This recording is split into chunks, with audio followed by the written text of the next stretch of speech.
Que a paz do Mestre Jesus nos envolva nesta manhã.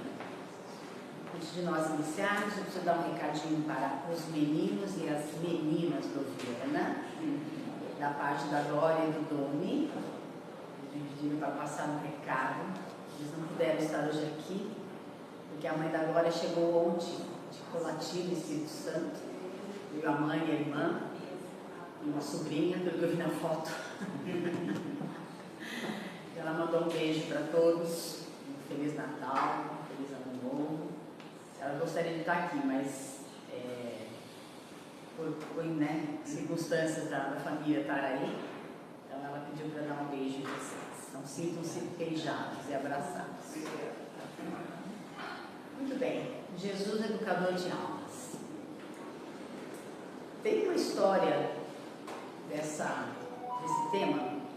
Isso está em João 8, capítulo 8, versículos de 1 a 11. É uma história muito conhecida. E tem a continuação dessa história, em um outro livro também que nós vamos estar citando aqui. Mas conta uma história que Jesus ensinava sobre a importância de nós não criticarmos ninguém, não julgarmos ninguém. Vimos conversando no carro com a Marina sobre isso.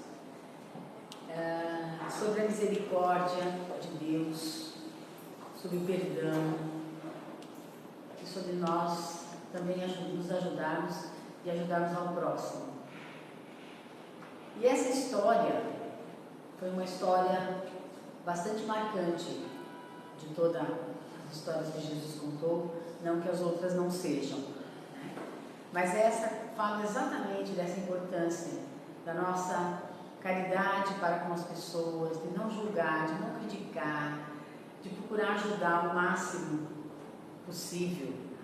E principalmente da misericórdia de Deus. Porque Deus realmente é muito misericordioso conosco. Talvez se ele não fosse tão misericordioso, nós não estaríamos do jeito que nós estamos. E ainda nós reclamamos, ainda continuamos reclamando. Mas a misericórdia de Deus. Então Jesus foi ao Monte das Oliveiras para as suas orações que ele sempre fazia. Isso era de madrugada, já quase ao amanhecer do dia. Quando ele volta do Monte das Oliveiras, e os mestres da lei estavam ali, os saduceus, os fariseus, os doutores da lei, trazendo para ele uma mulher que tinha sido pega em adultério. E nós sabemos que naquela época, quando uma mulher era pega em adultério, ela era apedrejada em praça pública para servir de exemplo para as outras mulheres não fazerem o mesmo. Que bom que nós estamos hoje no século XXI. Se por um acaso acontecer um caso assim, ninguém mais é apedrejado, ninguém é mais machucado, certo? Que bom que a gente evoluiu pelo menos um pouco. Mas naquela época, seguia-se a lei de Moisés. Cometeu adultério, então você vai ser apedrejada, para você servir de exemplo para as outras mulheres, para você não fazer, as outras mulheres não fazerem isso. E aqui nós vamos abrir um parênteses e dizer assim, é que naquela época, só mais de 2000 anos atrás, mesmo na época de Moisés, depois de 2000 anos atrás com Jesus, ninguém sabia algumas coisas que a gente sabe hoje. Com todo respeito aos homens presentes aqui, que estão hoje no sexo masculino, e nós estamos hoje no sexo feminino, naquela época, se o pessoal soubesse que nós precisamos evoluir como homens e como mulheres, eu tenho certeza absoluta que não aconteceria isso. Hoje a gente sabe disso, mas naquela época não se sabia. Então os homens, a mulher realmente, ela dependia totalmente do homem, e se por um acaso ela casasse, o marido morresse, ela voltava para as mãos do pai ou do irmão, porque era o homem que cuidava. Hoje a mulher se vira, vamos dizer assim, certo? Mas naquela época era essa a lei que prevalecia.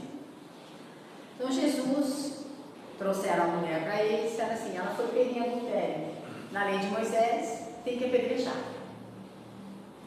Jesus, muito sábio, como sempre, ele já sabia de toda a história, ele já sabia o que ia acontecer. O que ele fez? Ele começou a escrever na areia, né, com o dedo na areia, e aí ele começou a escrever algumas palavras, como por exemplo assim, corrupto, desonesto, não trata bem a pessoa. E as pessoas começaram a ler o que ele estava escrevendo ali, né? E, opa, se eu sou desonesto e ele está escrevendo ali, isso serviu para mim. Mas ninguém abria a boca. Imagina que ia falar assim, não, eu sou desonesto, eu fiz coisa errada. E ele Jesus ainda completa, né? Quem tiver sem pecado, que atire a primeira pedra. E começa a sair um a um, primeiro os mais velhos, até os últimos, e fica a mulher e Jesus. Então Jesus pergunta para a mulher assim, alguém te condenou? Ela disse, não, Senhor, ninguém. Ele falou, eu também não te condeno.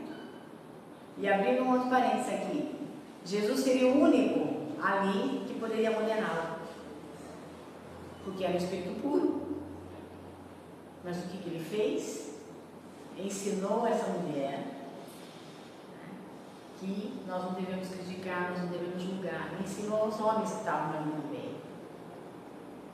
Então, é só que Jesus faz uma pequena advertência, um pequeno conselho, vamos dizer assim. Vai e não peques mais. Ou seja, vá, mas não cometa o erro de novo, que pode te acontecer coisa pior. Então, ele dá essa orientação a essa mulher, para que ela vá seguir a vida dela, mas não cometa o erro de novo. Muito bem. A mulher então sai, vai embora, mas ela tem que achar um lugar para ela ficar. Ela não tinha mais casa. Ela tinha que achar um lugar para ela ficar. E tem uma continuação dessa história no livro psicografado por Divaldo Franco, o Espírito Amélia Rodrigues, Pelos Caminhos de Jesus. Vale a pena ler esse livro. Lá no capítulo 15 tem a história chamada Encontro de Reconciliação. Muito bem. Quando foi mais finalzinho da tarde, começo da noite, essa história passa-se em Jerusalém. A mulher vai procurar Jesus de novo, na casa onde ele estava hospedado. E pede para conversar com Jesus. E Jesus vem atender a mulher. E ela conta então a história de por que ela cometeu o adultério. Ela sabe que ela fez errado. Mas ela casou-se. No começo do casamento estava tudo bem, tudo lindo, maravilhoso. Mas de repente, o marido começou a sair de casa e procurar outras mulheres fora do casamento, fora de casa. Bebidas, festas. E ela se sentiu sozinha, abandonada. Então, numa primeira oportunidade que ela teve, ela acabou cometendo adultério. Mas ela queria uma orientação de Jesus. Para onde é que eu vou agora? Ele então diz para ela, não se preocupe, você vai achar o seu caminho. Mas voltou a colocar para ela, né? Vai de novo, não pecas outra vez, não cometa erro de novo. Mas você vai achar o seu caminho. E naquela noite mesmo, ela encontra uma casa, aonde, bem afastado do centro de Jerusalém, aonde as pessoas recolhiam alguns leprosos. E bem na saída de Jerusalém tinha o Vale dos Leprosos, mas ali tinha uma casa em que uma família cuidava desses leprosos que ficavam nessa casa. Ela então, em troca de um prato de comida, e pelo menos para dormir, ela vai e começa a trabalhar nessa casa, a cuidar desses doentes que lá apareciam. Então, durante o dia ela cuidava, né, dava alimentação, fazia os curativos, dava o remédio, e à noite ela falava de Jesus para quem estava ali. E as pessoas iam entendendo quem era esse Jesus, que tantas pessoas diziam. Nesse meio de tempo, Jesus desencarna, mas ela continua firme, trabalhando nessa casa, ajudando esses doentes, mas falando de Jesus. Um belo dia, aparece um homem nessa casa, também com lepra. E o dono da casa pede para que ela vá receber esse novo doente que está chegando. E ela vai receber. Ela reconhece o ex-marido. Ele não reconhece de imediato. Porque ela já estava também contraindo a lepra. Então, ela já tinha algumas, né, dificuldades, alguma deficiência, alguma coisa assim. Mas ela o reconhece. E ela trata como, do mesmo jeito que ela trata os outros, ela trata o ex-marido. E assim vão se passando os dias. Até que um belo dia, ela está cuidando dele e ele começa a contar a história dele. Que ele tinha casado, uma moça muito bonita, com bons predicados, mas que realmente ele acabou saindo de casa e procurando mulheres fora do casamento, fora de casa, com festas, bebidas e tal. E ela continua cuidando dele, né, do mesmo jeito. E ela então diz para ele e fala assim: pois é, eu tenho uma história parecida com a sua. Eu também fui levada pelo meu ex-marido a uma praça pública para ser apedrejada. Mas quem me salvou foi Jesus. E aí o marido diz assim: que pena que eu não conhecia esse Jesus antes de tomar qualquer atitude com relação à minha esposa. E nesse meio de tempo eles acabam se reconhecendo um ao outro. Então existe um encontro de reparação. Ele desencarna com lepra e ela logo depois desencarna também. Essa então é a história da questão de Jesus, educador de almas. Através dessa história a gente pode voltar lá no começo da nossa fala, falando da misericórdia, de não condenar ninguém, de não julgar ninguém, do perdão, de uma série de casos. E quando nós estamos preparando essa palestra aqui, nos veio uma história da nossa família. Eu tive um primo, também o casamento não deu certo, houve separação, mas a esposa dele nunca deixou de trazer a filha para que nós pudéssemos ver. Então a gente tem um contato com a menina até hoje, menina, ela já está com quase 50 anos, mas na época era uma menina. Então a gente sempre teve esse contato com ela, e às vezes eu brinco, né, que eu tenho mais contato com ela pelo WhatsApp do que a mãe dela mesmo. A mãe mora aqui, a menina de São Paulo, e eu lembro que eles se separaram e tal, e o meu primo ficou doente. Aí um belo dia eu recebo um telefonema, era a ex-esposa dele, dizendo assim: olha, eu internei seu primo, ele está muito mal, os médicos já desenganaram, né? Infelizmente esse meu primo também partiu para bebida, né? Uma série de coisas e tal. E ele está ruim, né? Os médicos já liberaram visita. Aí eu brinquei com ela, né? Falei assim: bom, isso foi 2017. Em 2017 estava só eu e ela aqui na cidade.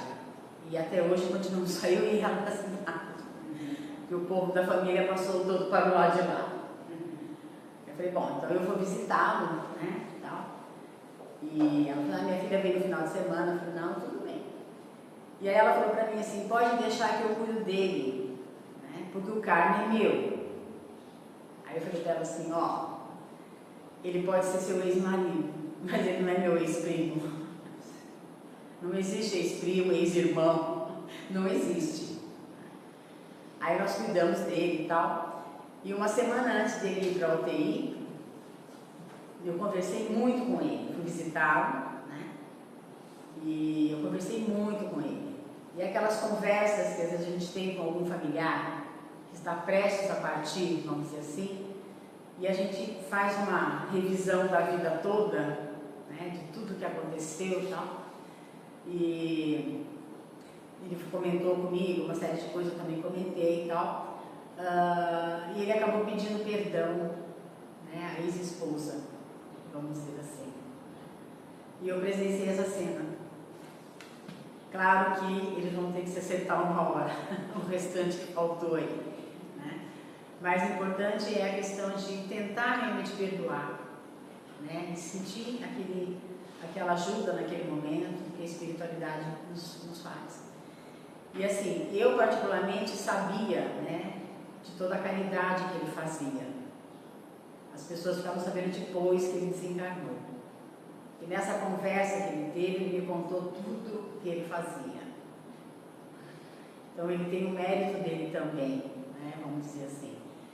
Então, se nós analisarmos, né, as duas histórias aí, com certeza, né, cada um de nós aqui tem uma história parecida na família, vamos dizer assim, né, não necessariamente assim, mas que nós possamos, né, através dessa história, da história que aconteceu na nossa família, eu tenho primos que até hoje não o perdoam, né, do que fez, vamos dizer assim. E há pouco tempo eu estava conversando com duas primas minhas. Eu falei para elas assim, eu acho melhor vocês começarem a perdoar, certo? Porque ele já foi, ele já cumpriu a missão dele aqui, né? Ele já foi, ele volta amanhã ou depois, como nós também vamos e voltamos amanhã depois, mas a partir do momento que a gente perdoa, né, ou recebe o perdão, vamos dizer assim, já facilita, né, a próxima encarnação nossa aí. Então, nessa questão dessa história aqui, então essa é a prova de que só Deus e Jesus sabem, conhecem o nosso coração, os nossos sentimentos e as nossas razões por que nós cometemos algumas falhas ainda. Porque quando a gente acerta, está tudo certo. Acertou, pronto. É que nem só fazer uma prova lá, você tem 20 questões. Se você acertou 10 e errou 10, então você acertou metade da prova. Beleza, mas você precisa conseguir acertar as outras 10 para que você acerte tudo no geral. Nós ainda estamos errando em algumas coisas. Nós ainda temos uma série de problemas para resolver. Eu costumo brincar assim que cada dia a gente arruma um problema a mais. Ao invés de ser a menos, é a mais. A gente conta sempre a mais. Por quê? Porque a gente realmente não consegue, às vezes, entender algumas coisas. Então, só Deus e Jesus não conhecem o nosso coração, os nossos sentimentos, as nossas razões. E Jesus diz, né? Eu sou a luz do mundo, quem me segue não entrará nas trevas, pelo contrário, ficará na luz. E aqui nos faz lembrar também uma história da Dona Lúcia Braga, mãe da Maria Cleusa. Muitos anos atrás, nós participamos de um trabalho mediúnico na União Espírita, e a Maria Cleusa me dava carona na volta. Ela morava na Independência, então ela deixava a mãe dela no meio do caminho e ia para a casa dela e me deixava. E ela entrou no carro e esqueceu de acender o farol, né? Aí ela falou assim, nossa, mas tá tão escuro aqui, né? Aí a mãe dela falou assim, então, né, Maria Cleusa, use sua luz própria. Ai, mãe, não vai dar não, porque... Eu falei, Maria Cleusa, se você não ligar o farol do carro, você não vai ter luz mesmo. Então, brincadeiras à parte, mas realmente se nós seguimos Jesus, nós vamos ter essa luz, que Ele nos traz essa luz. Então, Jesus é um educador de almas, que sempre enfatizou a necessidade de nós como criatura, filhas do Criador, procurar entender as lições que Ele nos passou. E aqui a gente pode lembrar, mas essa foto aí é o Sermão da Montanha, se não me engano, se não estiver enganada. Nós vamos falar um pouquinho sobre eles. Então, eles nos ensinou através do Sermão da Montanha a sermos humildes, pacíficos, dóceis, temos um coração puro como as crianças. Aí está a grande lição que Jesus nos deixou. Todas as parábolas, todos os ensinamentos são importantíssimos, mas o Sermão do Monte foi realmente o que fechou com chave de ouro, como a gente costuma dizer, todo o seu ensinamento.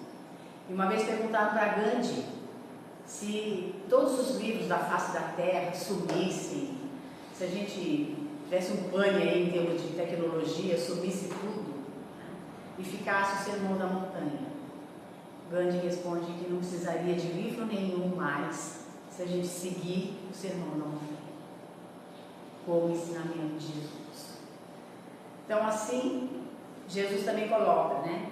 Resplandeça a vossa luz diante dos homens. Ele trouxe a luz dele e nós temos a nossa luz. Pode ser um pouquinho fraquinha ainda, né? Está faltando ligar mais um plug na tomada lá, para a gente poder manter uma luz um pouco melhor. Mas se nós analisarmos do ponto de vista histórico nosso, nós já fomos homens da caverna. Eu acredito que hoje nós já estamos bem mais bonitinhos. Na época eles deviam ser lindos, para a época. Né? Hoje a gente pega uma foto e fala assim, nossa, meu Deus, já melhoramos um pouco. Por isso que nós temos essa luz dentro de nós, que é exatamente o reino de Deus que Jesus coloca que está dentro de nós. Por isso a nossa luz tem que resplandecer diante dos homens. Então toda a mensagem do Mestre é fundamentalmente um esforço da criatura no sentido de revelar a sua herança divina. Então nós temos uma centelha divina dentro de nós. E nós precisamos fazer com que essa centelha divina resplandeça. Quando nós, e assim não é para ninguém, né, colocar numa primeira página do jornal nem na rede social, quando nós fazemos uma caridade, seja ela qual for, pode ser parte financeira ou uma palavra, enfim, qualquer tipo de caridade, nós nos sentimos bem, certo? Que fizemos o correto. Agora, quando a gente, o Luiz Guimarães contou uma história há pouco tempo, disse que ele passou por uma rua na cidade aí, e tinha um rapaz que estava precisando de R$50 para, não sei se era arrumar o carrinho, alguma coisa lá não. E ele tinha R$50 na carteira. Ele falou, quer saber de uma coisa? Vai embora. Foi embora. Foi embora, tal, mas aquilo ficou buzinando na orelha dele. Né? Diz que ele saiu atrás da pessoa, circulou a cidade ali, né? E o cara tinha pedido, acho que alguém tinha dado, sei lá, R$1 aqui, R$2 ali, mas ainda faltava para ele arrumar o carrinho. Né? E aí disse que ele conseguiu achar a pessoa. Diz que perguntou ao rapaz, você conseguiu? Ah, ainda falta acho que uns R$30. Toma, moço, fique com 50. Então, se a gente faz uma coisa boa, né, ninguém precisa ficar sabendo. Essa é a nossa herança divina. Agora, quando a gente faz uma coisa errada, também buzinam na nossa orelha, né? Como tinha aquele desenho antigo, que eu sou bem mais velha que vocês todos aqui, certo? Em termos de... Sexta-feira lá no Caridade nós estamos conversando sobre isso, daquele desenho antigo dos carimbos e motocas, né? Que tinha sempre aquela bicicletinha, eu te disse. Eu só fazia errado, ele ia cobrar. Então é isso que acontece na nossa consciência. Eu disse para você não fazer coisa errada, mas a gente vai lá e faz. Então se a gente realmente trouxer essa herança divina para que a gente possa desenvolver com as pessoas, tratar bem as pessoas, só vai fazer bem para nós. E na verdade, quando a gente faz uma caridade, quando a gente ajuda alguém, nós estamos ajudando nós primeiro. Por incrível que pareça. E não é uma questão de egoísmo ali. Então eu estou ajudando a mim, então não, peraí. Não é uma questão de egoísmo. É uma questão de realmente nós ajudarmos alguém sem querer nada em troca. Essa é a verdadeira caridade. Continuando aqui, então, Jesus levou o seu ensinamento, né, a questão do nosso uso do nosso raciocínio. E aqui a gente vai falar um pouquinho sobre a fé raciocinada que Kardec nos deixou. O que é a fé raciocinada? É como nós realmente raciocinamos, pensamos naquilo que nós vamos fazer. Eu costumava brincar com os meus alunos que Deus tinha colocado um cérebro dentro de nós, não é para ficar de enfeite ali não, tá? É para usar, certo? Então nós temos um cérebro, nós pensamos, nós sentimos, e nós temos um coração que bate dentro de nós. E a partir do momento em que eu tenho essa fé raciocinada, eu penso naquilo que eu vou fazer, eu raciocino, eu elaboro alguma coisa ali, eu consigo ter essa fé raciocinada. Quando a gente age pelo instinto, e 99,9% a gente age pelo instinto, isso porque eu estou sendo boazinha, hein? A gente acaba fazendo e cometendo alguns erros que talvez fosse para não cometer, tá? Mas a gente tem essa questão da fé raciocinada. E eu achei interessante também que Jesus coloca, que ele ensinava que essa fé transbordava, ia além dos limites da nossa emoção, do nosso coração, da nossa razão. Porque a fé é o que move, é o que nos move. Eu estava vendo um vídeo sobre a questão da fé, historinhas nessas que aparecem assim. A fé é muito importante, porque ela é que nos mantém em pé. Se nós perdemos a fé e a esperança, esqueça, aí não tem o que fazer. Então temos que ter a fé e a esperança, mas temos que raciocinar essa fé. E aqui nós podemos dizer o seguinte, isso já está sendo provado pela ciência, já foi provado pela ciência há algum tempo atrás. Tá? Vocês sabiam que o nosso coração tem neurônios? Mas tem.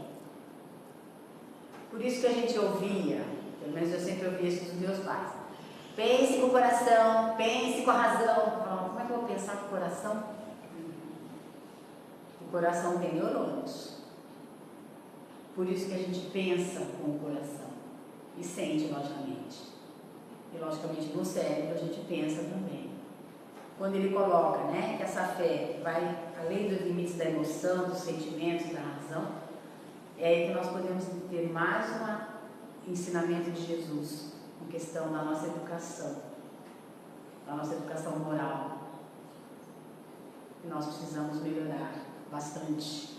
Nós estamos com uma tecnologia de ponta, como a gente costuma dizer aí. Aliás, muito ponta para o meu gosto, porque tem hora que eu não consigo fazer isso. Aí eu vou na casa da vizinha e falo assim, o que foi que eu fiz de errado aqui? Eu simplesmente detonei esse celular, o que foi que eu fiz de errado aqui? Coisa básica. Eu costumo dizer assim, às vezes nas minhas orações, Deus, o Senhor está tudo certinho que o Senhor fez. O problema foi que o Senhor deu essa inteligência demais aí para o homem e ele fez tudo errado. Não, brincadeira. Então, Jesus coloca essa questão de que nós temos que pensar e raciocinar. E com o sentimento também, com o coração também. E precisamos melhorar a nossa moral, que realmente ainda está lá atrás. A gente vai melhorando tecnologicamente, vai criando uma série de aparelhos e tal. Claro, tudo veio para ajudar, tá? Mas na minha concepção ainda está um pouquinho complicado para entender. Mas eu chego lá, falo que a gente precisaria desencarnar, ficar do lado de lá, aprender o motor de vai e volta, dá um celular na mão de uma criança hoje para ver o que ela faz. Eu, se desmontar o computador e for montar de novo, vai sobrar peça, gente. E o celular idem. Porque a gente não tem tanta habilidade com isso. Tá? A gente está aprendendo devagar.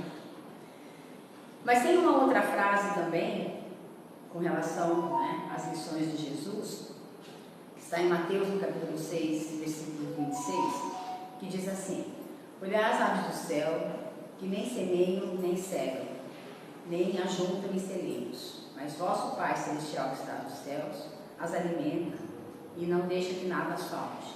E você também não tem o mesmo valor delas? E aqui prova mais uma vez que para Deus todo mundo é igual. Todos nós somos iguais perante Deus. Os animaizinhos são iguais.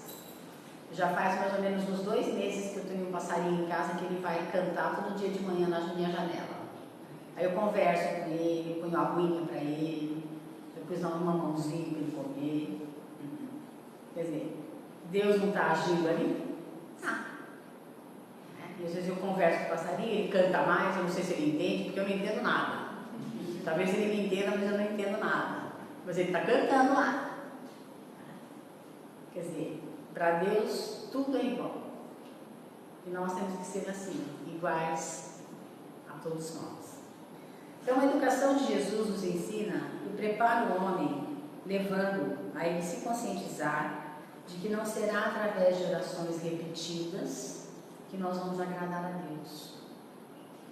E aqui tem uma fala de Divaldo, que fala sobre a questão de se você, quando a gente está em desespero, né, aconteceu alguma coisa muito, né, eu sei que daqui para frente, como disse o Alex Bonafim sexta-feira lá na Caridade, não é que a gente está querendo ser assim, né, pessimista, não, mas não é que as coisas não vão melhorar, mas elas ainda vão piorar. Elas ainda vão piorar. Por quê? Porque precisa realmente chegar num caos, né, para que as coisas comecem a se acertar. E nós estamos nesse turbilhão aí no meio dessas tudo que acontece. Esses dias eu estava lembrando de uma sobrinha de uma amiga minha, foi no ano 2000 isso. Ela fazia direito na época, e disse que o professor da faculdade dela falou para ela que as coisas iam piorar muito. E nós estávamos no aniversário na casa da minha amiga lá, e ela chegou e conversou e tal, e ela conversando com a minha mãe, falou assim: imagina, seu professor está louco, vai piorar, tem que melhorar. Né? Esses dias eu mandei mensagem assim: então, né, o seu professor estava certo. Ela nem lembrava, mas o que o professor falou quando você falou assim. Ah, é verdade. Quer dizer, tinha que chegar num caos mesmo para que as coisas começassem a acertar. E nós estamos nesse período de transição. Vai ser amanhã, segunda-feira, que bom, né? Que fosse, que amanhã nós estamos todo mundo bonitinho, educadinho. Não é assim não, tá? Ainda não é assim não. Tá? Pegando no caso aqui as orientações de Jesus. Então, não são orações repetidas que nós vamos agradar a Deus. E Divaldo diz que se nós falarmos, meu Deus, já é uma oração. Que Deus sabe o que a gente vai pedir. E aí, numa das falas do José Carlos de Luca, que é promotor lá de São Paulo, eu acho que deve ser interessante a pessoa ser espírita e ser promotor, né? Que vai ter que julgar, às vezes vai ter que condenar pela lei, né? E aí como é que fica? Né? Mas ele coloca mesmo que, nos livros dele, que Jesus quer que a gente ainda continue pedindo, porque a gente não tem capacidade para resolver tudo sozinho. Então vamos pedir. E nós dizemos, meu Deus, ele já sabe o que nós vamos pedir, mas vamos pedir. Porque a gente precisa dessa ligação. Então, o que vem do coração e da razão é o mais importante. Para que nós possamos entender a educação que Jesus quis passar para nós, é a questão da razão e do coração. Tem horas que realmente nós temos que agir com a razão, mas tem horas que nós temos que agir com o coração, para a gente poder entender. Jesus também nos ensina com o exemplo de amor ao próximo. E aí a gente fala assim, amor ao próximo. Né? Quais são os próximos mais próximos nossos? São os nossos familiares. Aqueles que quando a gente foi assinar o contrato do lado de lá, a gente falou assim, eu quero fulano. Aí o nosso mentor fala assim, não é melhor você levar só o fulano? Não, eu dou conta. Eles deixaram. Porque eles respeitam também lá o nosso livre-arbítrio. Aí a gente chega aqui e fala assim, vamos, onde é que eu estava com a cabeça, né, de chegar e falar assim, nossa, mas por que o fulano veio aparecer na minha vida? Está lá escrito no contrato. Aí a gente vai chegar lá e falar assim, eu não assinei não. O mentor vai falar assim, a assinatura sua aqui, ó. Carimbada ainda, ó. Sendo assim, se nós realmente nos amarmos ao próximo, né? Esse próximo geralmente é o mais próximo, são nossos familiares, nós vamos conseguir amar todos os próximos também. Talvez que Jesus trouxe à Terra uma mensagem religiosa, sem precedentes, simples, sem ser superficial, profunda, mas sem ser complicada.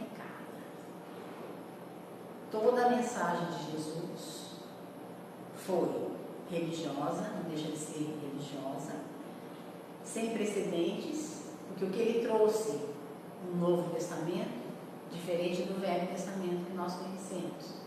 No Velho Testamento, Deus era uma pessoa, no sentido mesmo de ser uma pessoa que castigava, que ficava em cima, que brigava. Mas aí Jesus trouxe um Deus misericordioso, que ama, que dá quantas oportunidades forem necessárias para que a gente possa colocar nossa cabeça e nosso coração no lugar. Porque ele não dá saltos, né? A natureza não dá saltos. Isso me faz lembrar a questão de natureza. O Dr. Arjuna, eu fiz muito tempo de tratamento com ele, e ele sempre usava a palavra natureza com relação a Deus. Ele sempre disse, a natureza não dá saltos, a natureza faz isso.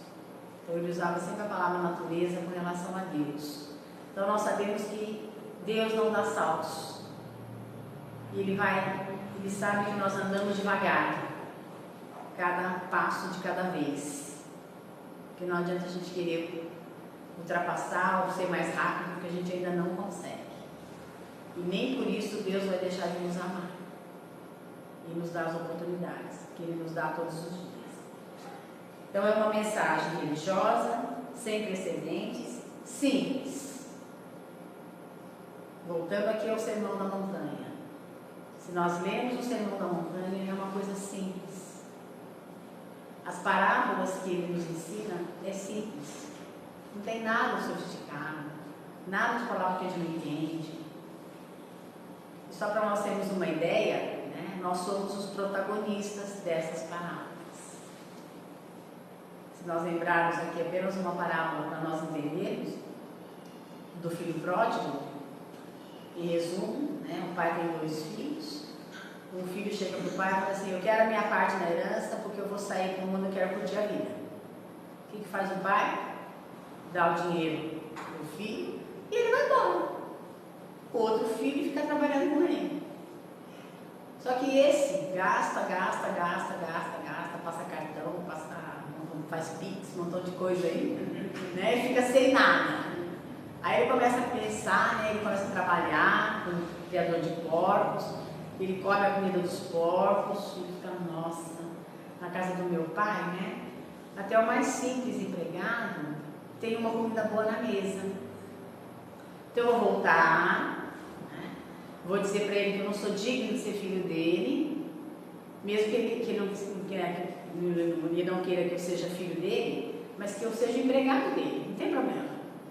E ele volta. Qual é a reação do pai quando vê? Abre os braços, abraça, manda trazer a melhor roupa, porque ele está tudo sujo, rasgado. Dá a melhor roupa, o melhor sapato, dá uma festa, mata o melhor boi que ele tem, e aquela festa. Aí o irmão chega do trabalho e pergunta para um dos outros funcionários, o que está acontecendo aí? O seu irmão voltou, seu pai deu uma festa. Por quê? Por quê? Aí vai o outro filho reclamar para o pai. Eu trabalhei a vida inteira aqui com o senhor, não tenho nada, o senhor nunca matou um cabrito que eu comia com meus amigos. Mas não matou porque não quis, né? Porque se tivesse pedido, o pai tinha matado, né? Quem é o filho pródigo? Somos nós. E quem é o filho invejoso? Somos nós. Nós somos os protagonistas das parábolas de Jesus. E não são parábolas difíceis. Tem um livro que chama O Universo Maravilhoso das Parábolas. São 44 parábolas ao todo, que Jesus ensinou. Se a gente conseguir entender uma e fazer uma, já está de bom tamanho. Porque a gente não vai conseguir fazer as outras 43. Mas se a gente fizer uma e certinho, já está ótimo. Já é um aprendizado. Além dessa mensagem ser, não é superficial, é profunda e sem ser complicada. Lembramos mais uma parábola só para a gente já, estamos partindo para o nosso encerramento, da ovelha desgarrada ou ovelha perdida. O pastor tem 100 ovelhas. Ele sai todo dia para pastorear essas ovelhas. No final da tarde ele vai buscar essas ovelhas. Ele conta, tem 99. Ele guarda essas 99 no lugar seguro e vai atrás daquela que se perdeu. Quem é a ovelha perdida? Nós. E se nós seguíssemos o que Jesus falou, nós não seríamos ovelha perdida. Sendo assim, o Mestre veio trazer a certeza de que Deus é Pai, é misericordioso, é amoroso, nos dá tantas oportunidades quanto forem necessárias. Se a gente tiver trilhões de oportunidades, Ele vai dar as trilhões de oportunidades. Agora também não adianta vocês perguntarem para mim quantas encarnações nós já tivemos e quantas nós vamos ter. Porque eu sempre fui péssima em matemática na escola. Não consigo fazer essa conta. Brincadeira, mas a gente não sabe mesmo. Tá? Então, ele traz, que Deus é Pai, é amor, é misericórdia, e Ele cumpre a sua promessa de educador. Trazendo, quando Ele conversa com seus discípulos, seus apóstolos, praticamente na última reunião que Ele tem, na última ceia, Ele promete que Ele vai para o Pai. Da Pedro pergunta, posso ir junto? Não, porque não era a hora de Pedro ir embora. Pedro ainda tinha muita coisa para fazer. Mas eu não vou deixar vocês órfãos. E vou pedir para que meu Pai traga um Consolador prometido, que vai ensinar vocês a muito mais do que eu falei. Porque Jesus também não podia, na época dele, falar tudo e ninguém entender nada. Vocês imaginam em 1800, Kardec falar em células tronco. Iam dizer que Kardec estava louco. Se André Luiz, através do Chico, em 1930, falasse de bebê de proveta, ia dizer, nossa, coitado, o Chico não dorme direito, ele está zonzo e não está entendendo nada. Tá? Se nós, na década de 70, quando teve o primeiro bebê de proveta, a gente não acreditou, imagina em 1800. Que muito provavelmente éramos nós mesmos que estávamos lá. Então, cada informação é num período de acordo com a capacidade para que nós possamos entender. Por isso que a mensagem do Cristo é simples, não é complicada, para que a gente possa entender. Ele então ele prometeu o Espiritismo, que é nada mais, nada menos do que o cristianismo primitivo, lá atrás, que ressurge na sua pureza e objetividade pelo seu aspecto altamente educativo. E aqui, se nós lembrarmos de Kardec, quando ele foi fazer toda a obra da codificação, Kardec era um professor, era um pedagogo, ele tinha o que nós chamamos dentro de pedagogia sequência lógica. O que é sequência lógica? Tem um começo, meio e fim. Se não for desse jeito, está errado. Todas as obras de Kardec, se nós pegarmos e lermos todas elas, existe uma sequência do que ele está fazendo. Ele não fez aleatoriamente, eu vou perguntar de Jesus, depois eu vou perguntar não sei de quem, não. Ele fez uma sequência. Então isso dentro da pedagogia chama-se sequência lógica. É um começo, um meio e fim. Desde que haja uma sequência para que a pessoa entenda. Ele, como professor, sabia fazer isso. Por isso que Jesus é o educador de almas. É o nosso educador de almas. Porque através dele nós aprendemos, estamos aprendendo até hoje. E ele continua sendo esse educador, trazendo essa mensagem através dos nossos irmãos desencarnados, através da nossa mediunidade, que todos nós temos. Eu costumo brincar às vezes com o pessoal do COEM que faz com a gente lá no Pedro Viana, que eu não sou médio vidente, né? Porque eu sou míope não enxerga, certo? Então como é que eu vou ser médio vidente se eu não enxergo? Mas eu não enxergo mesmo. Eu só enxergo com óculos. Mas brincadeiras à parte, se nós realmente seguirmos os passos de Jesus, nós vamos ter esse educador de almas para o resto da nossa vida. E como ele mesmo diz, que ele vai estar conosco até o final dos séculos. E onde é que é esse final dos séculos? É quando nós chegarmos a ser espírito puro. Aí vocês podem estar pensando assim, oba, eu cheguei no espírito puro, não vou ter que fazer mais nada. Engano nós. Aí nós vamos trabalhar em favor dos nossos irmãos, que eles estão trabalhando por nós agora. Eles já são evoluídos, mas estão trabalhando para que o nosso crescimento vá à frente. E então a gente vai estar com Jesus para sempre. Isso não tem por onde. Então, se nós lembrarmos da história da mulher adúltera, né? Lembrarmos de toda a questão que Jesus falou no Sermão da Montanha, de todas as orientações que ele nos deu, nós realmente dizemos que ele é um educador de almas. E ele continua nos educando, ele continua nos dando força, coragem, para que a gente vá para frente. Vimos comentando com a Marina no carro também. Não foi um ano, acho que, legal para todos nós, né? Cada um, logicamente, dentro do seu problema, né? Mas, assim, a gente passou o ano, né? E tem mais a que agradecer, né? Porque estamos terminando um ano. Problemas nós vamos ter.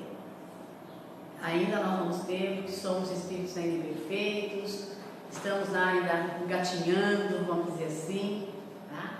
Mas a partir do momento em que nós entendemos o que Jesus nos diz, nós já estamos dando um primeiro passo. Nem que seja um primeiro passo de muitos passos que nós temos que dar ainda. Mas Jesus está lá assim, vamos meu filho, vamos, que eu vou te empurrar para você ir para frente. Então que nós possamos agradecer, né, por esse ano, agradecer as bênçãos recebidas, agradecer o dom da vida, agradeço aqui a casa pelo convite, estamos aí à disposição, e que nós possamos ter um bom Natal, um bom ano.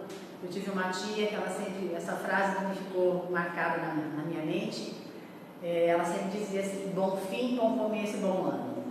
Então que nós, né, tenhamos um bom fim de ano, né, um bom começo de ano e um bom ano, que a gente possa continuar firmes e fortes aqui na nossa caminhada.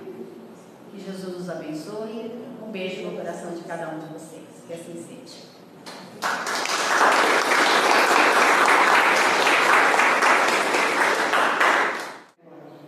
Pequena, singela, mas muito amorosa apresentação para encerrarmos o nosso ano, agradecendo a cada momento que a gente teve de participar da evangelização, cada criança que passou por aqui, que não só vem aprender, mas vem trazer motivação para que a gente continue esse trabalho que é de suma importância.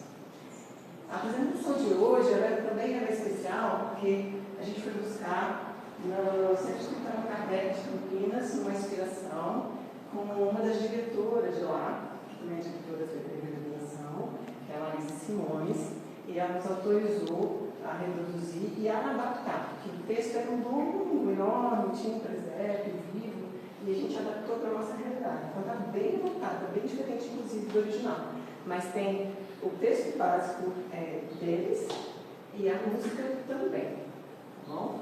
Então, para a gente começar, vamos chamar as nossas apresentadoras Neuza e Vera, também nossos coralistas, para o nosso cenário.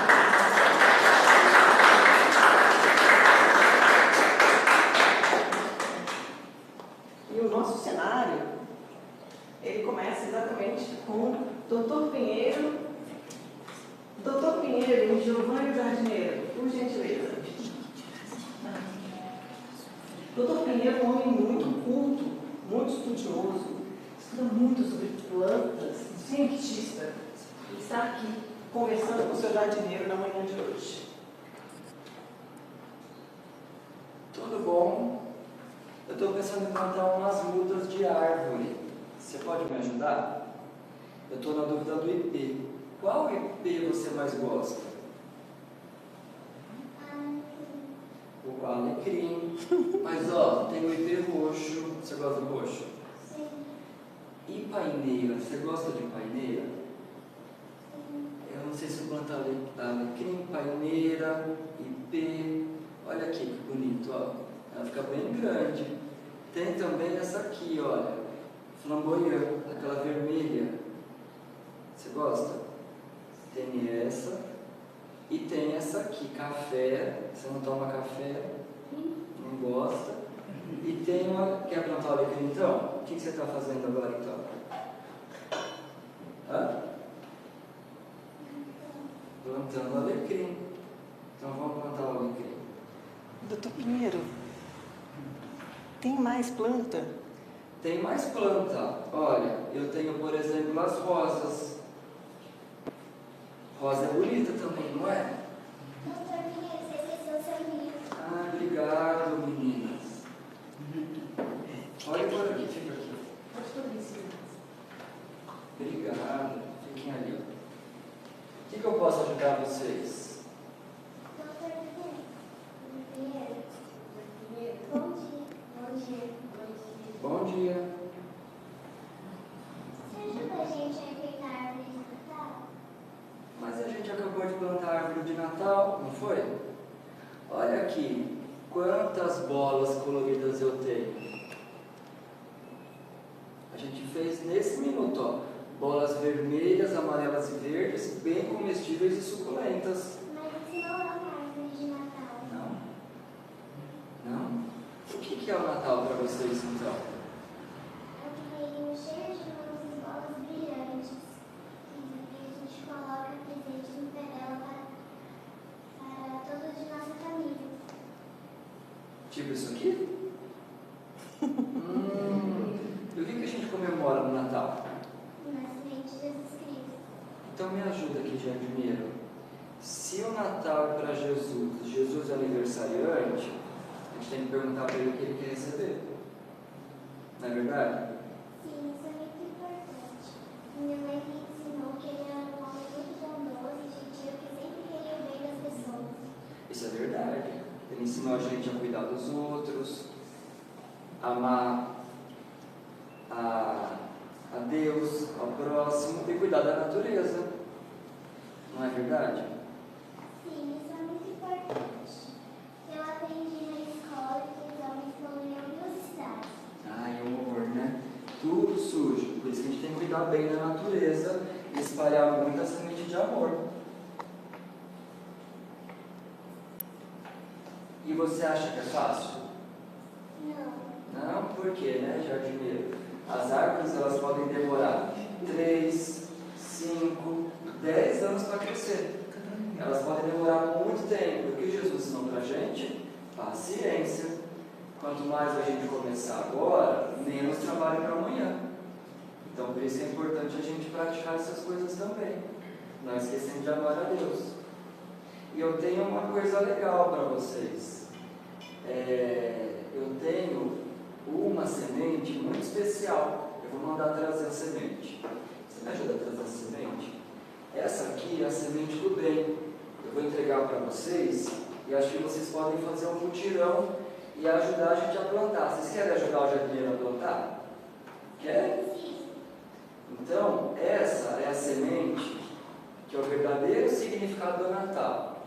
Eu acho que vocês podiam enfeitar o fineirinho ou pedir para mais gente plantar com a gente. Vamos fazer isso? Você me ajuda a achar mais gente para plantar? Pode deixar. Vamos lá.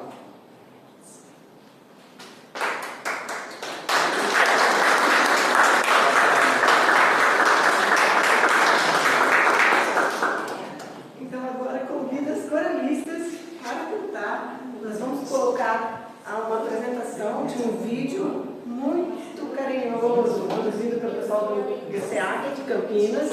E aí todo mundo pode cantar.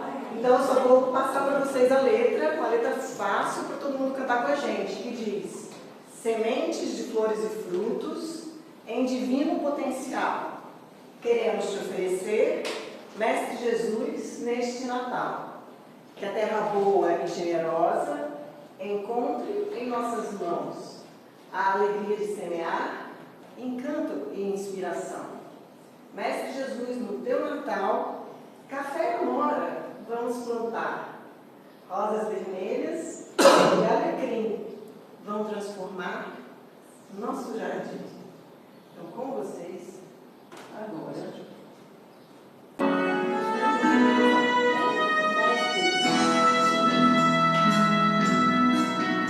Sementes de flores e frutos em divino potencial.